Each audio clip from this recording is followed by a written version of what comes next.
Fala galera, beleza? Tio Valtinho na área aqui com vocês mais uma vez, meu povo. Estamos na semana número 6. Pois é, seja bem-vindo a essa aula de matemática aqui do Intensivo Enem do Educa PE Prepara. A aula de matemática hoje está muito massa, um tema recorrente, forte no Enem, principalmente nas últimas edições, tá, gente?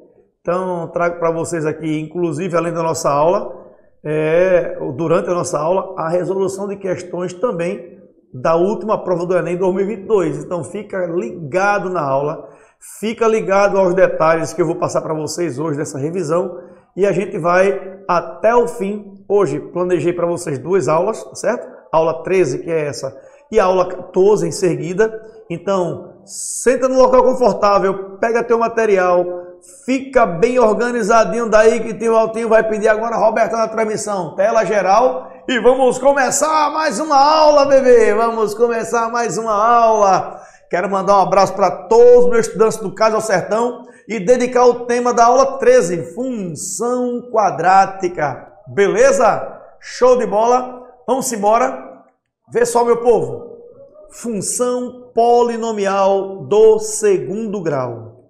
Galera, chamaremos função polinomial do segundo grau ou função quadrática a toda função y igual a f de x, onde o conjunto domínio é o conjunto real aplicado ao conjunto contradomínio, ou seja, suas imagens também no conjunto real. Olha que legal. Esse primeiro R que está aqui, ó, indica o conjunto domínio, enquanto que o segundo R será exatamente a representação do meu conjunto imagem, beleza? Então, essa função polinomial do segundo grau tem domínio e imagens reais, beleza?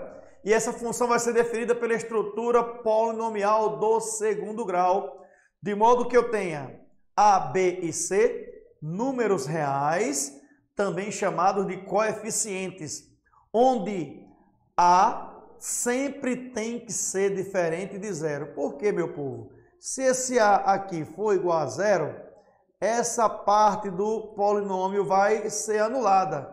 E o que restaria para mim era um polinômio do primeiro grau, logo a função deixaria de ser polinomial do segundo grau. Porém, quando eu digo que esse A tem a característica de ser diferente de zero, eu trago a ideia de que qualquer número aqui no lugar desse A transforma este polinômio apresentado em um polinômio de grau 2, que é exatamente o nome que se dá ao polinômio com a potência na variável aqui, 2. Beleza? Show de bola? Tamo junto? Olha só, se eu tenho uma função apresentada como f de x igual a 3x ao quadrado, mais 4x mais 7. Observe que o coeficiente A vale 3, B vale 4 e o coeficiente C vale 7. Beleza? Tranquilo? Então você não pode esquecer que o número que está na frente do x ao quadrado tem um nome, é o coeficiente A. E o número que está na frente do coeficiente x, da variável x, tem um nome, que é o coeficiente B, e o termo independente, esse 7, também tem um nome, que é coeficiente C, ou como eu disse, termo independente, beleza? Show de bola? Então, vamos continuar. Abre tela, Robertão. Aí, galera, eu tenho o seguinte. Uma função polinomial de segundo grau vai apresentar para a gente um gráfico bem especial. Por exemplo, observe alguns pares ordenados resultados aí dessa função que está apresentada, f de x igual a x ao quadrado. Veja só, imagina que no lugar de x eu coloque o número 0, 1, 2, 3 ou qualquer outro resultado. Consequentemente, eu vou encontrar um par ordenado, resultado dessa interação ou da colocação do valor de x do domínio. E aí, eu vou montar com vocês aqui um gráfico a partir dessa tabela numérica que a gente vai construir. Por exemplo, ó, eu tenho aí um plano cartesiano e vou dizer que x é igual a zero. Se o x é zero, eu vou substituir o x lá na função. Ou seja, eu vou colocar aqui ó, o x ao quadrado, eu tenho zero ao quadrado, o que também resulta zero. Logo, eu tenho o par ordenado 0, 0. Beleza? Entenderam a ideia? Agora, no lugar de x, eu vou colocar... aliás, desculpa. Lá no gráfico cartesiano, eu marquei exatamente o par ordenado 0, 0. Percebeu? Então, está ali aquela bolinha vermelha na localização 0, 0. Agora, veja comigo. No lugar de x, eu vou colocar o número 1. Se no lugar de x eu colocar o número 1, pensa comigo, lá em cima, 1 ao quadrado dá 1. Então, aqui, o meu f de x tem como resultado 1. E aí, meu povo, eu tenho um outro par ordenado que vai surgir dessa interação da função. Ou seja, é o par ordenado 1, 1, que está colocado aqui. Olha que massa. Percebeu? 1 para x, 1 para f de x ou y. E aí eu tenho já o meu segundo par ordenado colocado no plano cartesiano. Perceberam? Vou pensar agora se o x fosse menos 1. Olha aqui, ó, x igual a menos 1.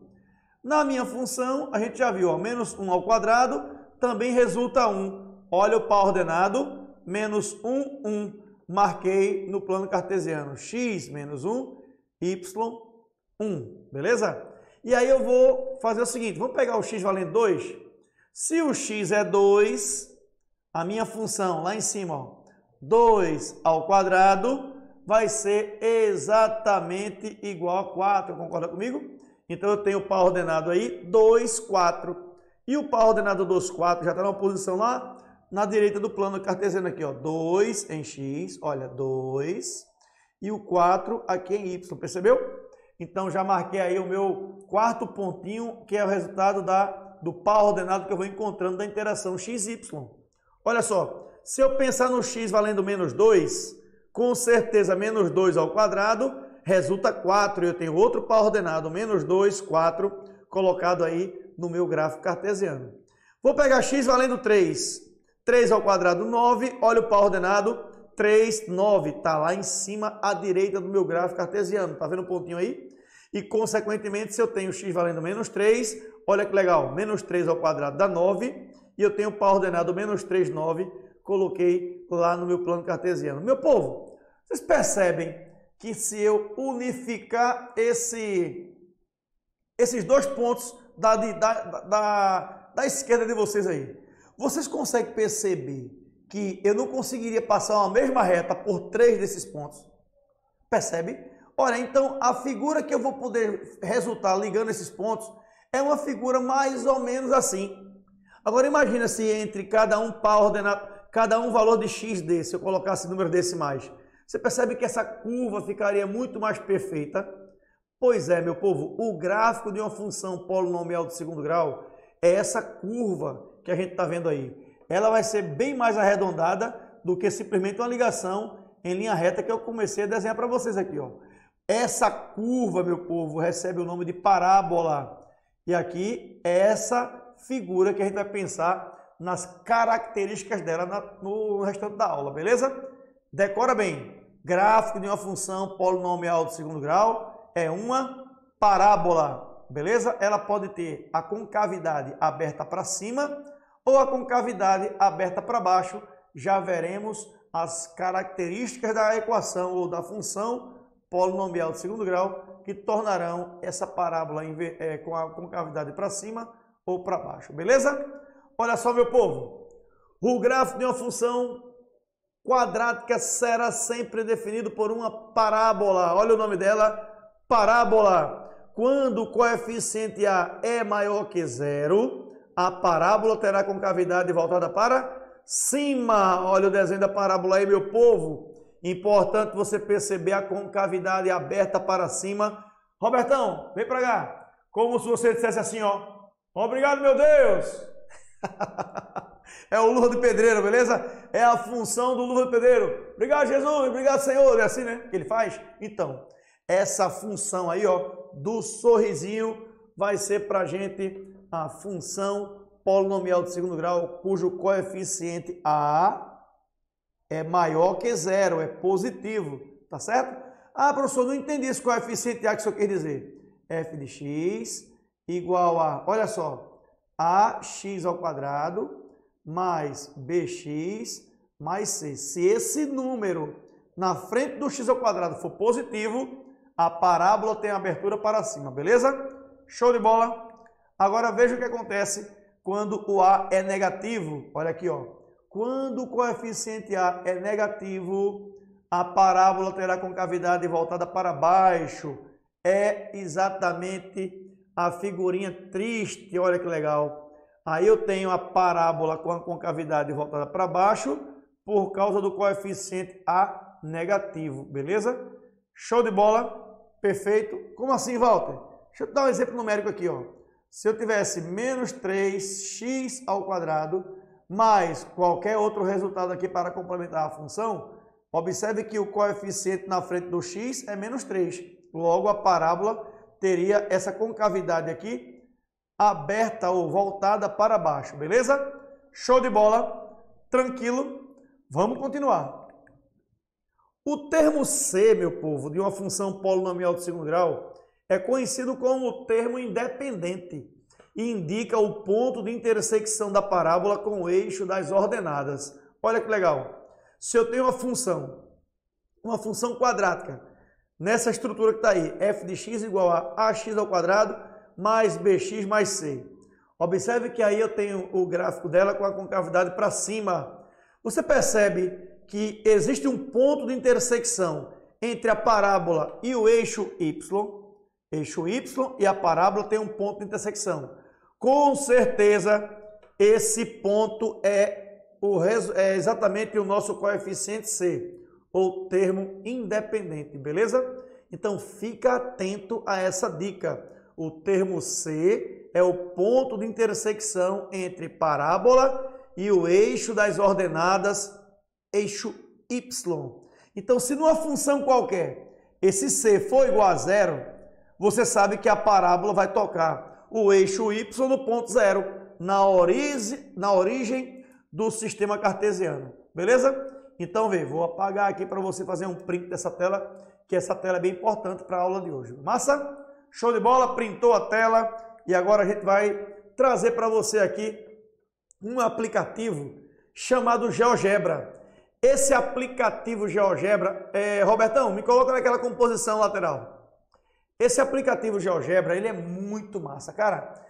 Você pode baixar para celular, você pode baixar esse aplicativo, inclusive, para você colocar no seu computador direto aí online, tá certo? Vai lá, digita no teu computador GeoGebra e você pode construir gráficos de função quadrática para você entender o comportamento dele ao longo da modificação que você faz no coeficiente A, B ou C, beleza? Por exemplo, ó, se eu quero construir o gráfico dessa função que está aí, x ao quadrado menos 6x mais 8. Olha só, o coeficiente A, tu percebe que vale 1, não é isso? Porque ele está aqui ó, na frente do x ao quadrado.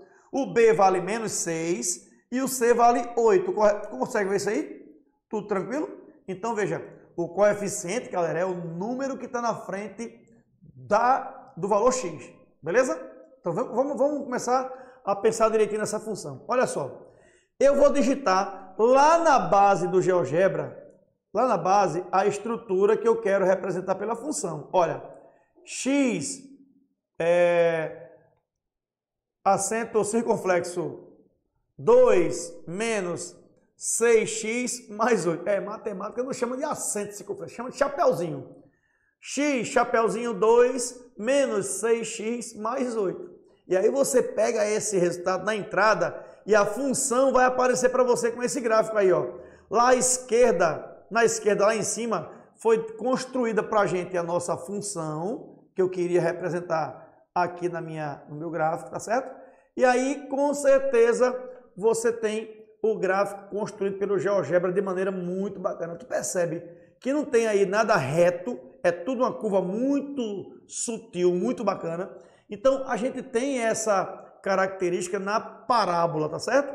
Então é importante você perceber que não tem nada retinho aí. Se você pudesse rolar esse aplicativo, consegue fazer isso. Você rola o mousezinho para cima, você vai até o infinito aí, pelo menos hipoteticamente, trazendo para a gente essa função que vai se distanciando aí o ponto do outro através dessa curva chamada parábola. Olha só.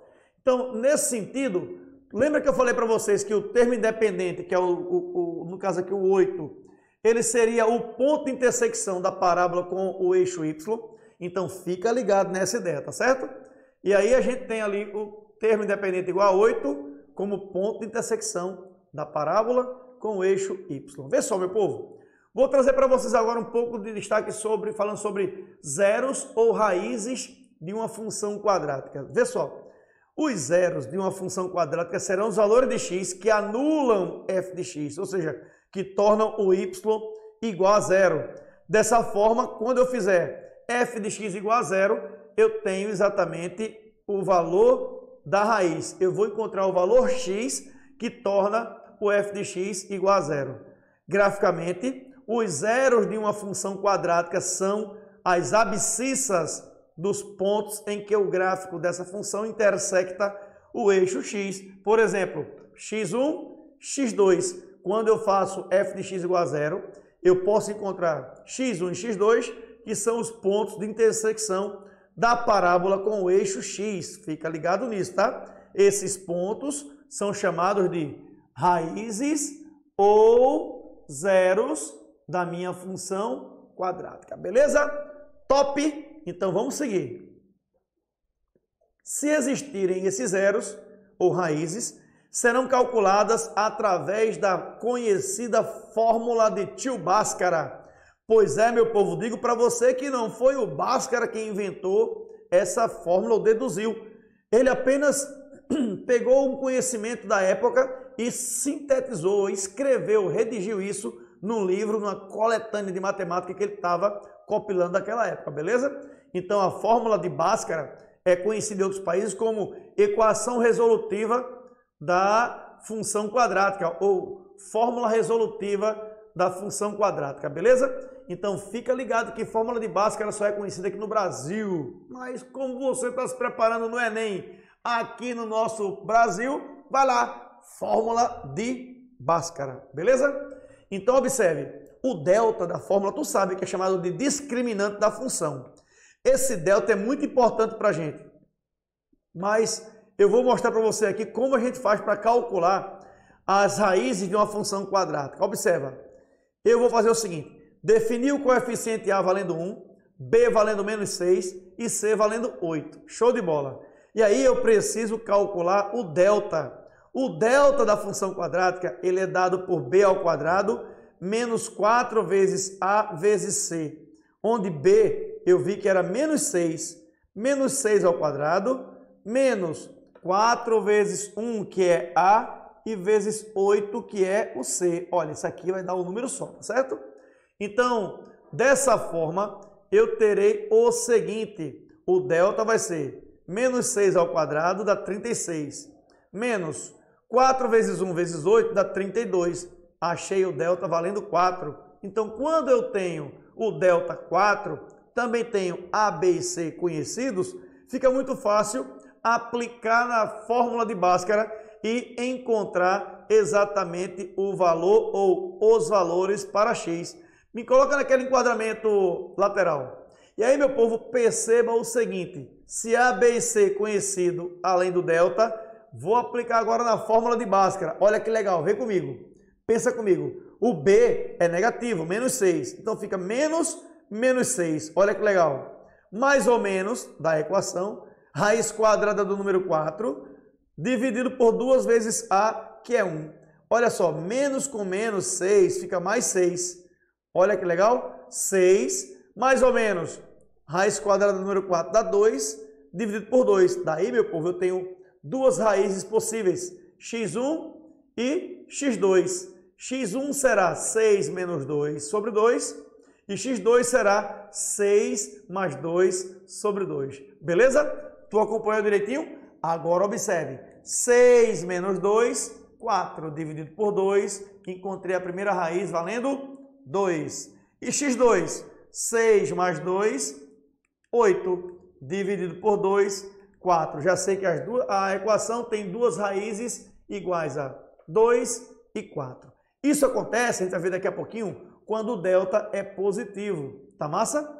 Então, observe que nessa função, eu construí no GeoGebra, dei entrada para ela aqui na base, olha só, x, chapeuzinho 2, x ao quadrado, menos 6x mais 8, aparece a função lá na parte lateral esquerda. Eu sei que esse 8 é o ponto C, que é a intersecção do gráfico com o eixo Y. E outra coisa que eu sei é que a primeira raiz vai ser igual a... Olha, os valores estão ali também, ó. x1 vale 2 e x2 vale 4. Coloquei aí os pontos importantes numa parábola, beleza? Meu povo, vamos dar uma paradinha. Vamos dar uma paradinha para a gente respirar um pouquinho, tomar aquela aguinha e daqui a pouquinho a gente volta com a aula número 2 na sequência. Nem slide eu vou mudar, tá certo?